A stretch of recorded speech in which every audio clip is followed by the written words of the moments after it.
Opisyal nang ipinatawag ni Pangulong Ferdinand Marcos Jr. ang Kongreso para sa isang special session na layong talakayin ang mga priority measures ng bansa, gayon din ang mabilis na pagpapasa ng mga ito.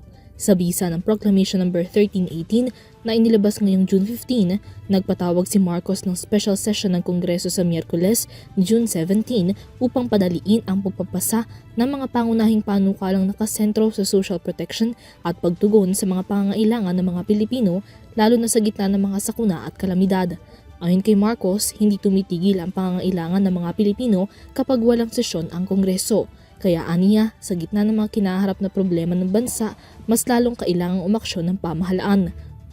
Kabilang sa mga priority measures na layong matalakay sa special session ang National Center for Geriatric Health, amendments to the Government Assistance to Students and Teachers in Private Education Act, Assistance to Individuals in Crisis Situations Act, amendments to the Universal Access to Quality Tertiary Education Act, Last Mile and Geographically Isolated and Disadvantaged and Conflict-Affected Area Schools Act, amendments to the Masustansyang Pagkain para sa Batang Pilipino Act, Anti-Political Dynasty Law at Presidential Merit Scholarship Program.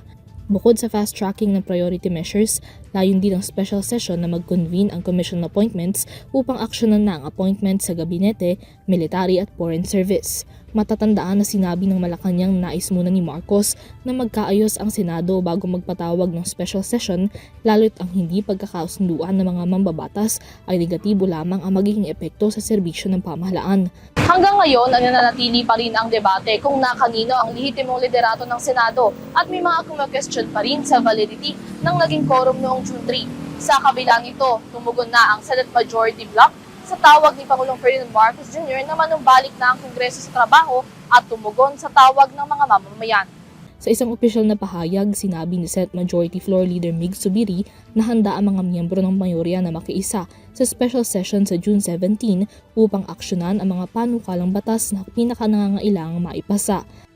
Para sa EuroTV News, Nia Layagin sumasaludo sa bawat Pilipino.